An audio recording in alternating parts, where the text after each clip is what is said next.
சிறகடி காசை அடுத்த வர எபிசோடில் பார்த்திங்க அப்படின்னா ரவி ஸ்ருதி பேசிகிட்டு இருப்பாங்க. ஸ்ருதி பார்த்திங்க அப்படின்னா என்னதான் ரோஹிணி தப்பு பண்ணாலும் அவங்க மனோஜ் வந்து இப்போ வரைக்கும் லவ் பண்ணுறாங்க. அவங்க வந்து அவங்க வாழ்க்கையை மறைச்சது தான் தப்பு. ஆனால் மனோஜ் மேலே இப்போ வரைக்கும் வந்து லவ் பண்ணுறாங்க. அவங்களுக்கு ஒரு சான்ஸ் கொடுத்து அவங்க சேர்த்து வச்சா தான் என்ன அப்படின்னு சொல்லிட்டு பேசுவாங்க. என்னதான் இருந்தாலும் அவங்க பாஸ்ட்டை மறைச்சது ரொம்ப தப்புன்னு சொல்லிட்டு ரவி பார்த்திங்க அப்படின்னா ஸ்ருதிக்கு வந்து ஆப்போசிட்டாக பேசுகிறாங்க. இன்னொரு சைடு பார்த்திங்க அப்படின்னா மனோஜுக்கும் ஹரிணிக்கும் நடக்க வந்த கல்யாணம் வந்து நின்றுச்சு. அது மட்டும் இல்லாமல் சிந்தாமணியை பார்த்திங்க அப்படின்னா வந்து போலீஸ் அரெஸ்ட் பண்ணுற அளவுக்கு முத்து வந்து செஞ்சுட்டாரு. முத்து பார்த்திங்க அப்படின்னா மீனாவை கத்தியில் குத்துனவனை பார்த்துட்டாரு. அவனை பார்த்துட்டு போலீஸ் ஸ்டேஷன் கூட்டிகிட்டு போயிட்டு விசாரிக்கும் போது தான் சிந்தாமணி தான் அதை செய்ய சொன்னாங்க அப்படிங்கிற உண்மை வெளியே வருது. இதனால் அந்த வீடியோவை ரெக்கார்ட் பண்ணி போலீஸ் கிட்ட காமிச்சு சிந்தாமணியை போலீஸ் அரெஸ்ட் பண்ணுற மாதிரி வச்சுட்டாரு.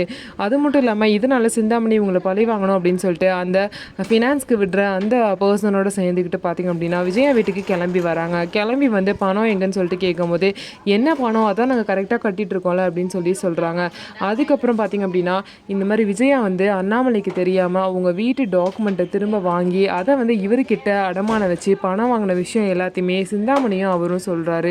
இதெல்லாம் கேட்ட அண்ணாமலை பார்த்திங்க அப்படின்னா ரொம்பவே ஷாக் ஆகிட்டாரு. என்னோட சைன் இல்லாமல் எப்படி வந்து வைக்க முடியும் பத்திரத்தை அப்படின்னு கேட்கும்போது அதெல்லாம் நீங்கள் உங்கள் ஒய்ஃப்ட்ட தான் கேட்கணும், அவங்க தான் வந்து எல்லாத்தையும் ரெடி பண்ணி என்கிட்ட அடமான வச்சாங்கன்னு சொல்லிட்டு சொல்கிறாங்க. இதை கிட்ட அண்ணாமலை ரொம்பவே ஷாக் ஆகிட்டாங்க.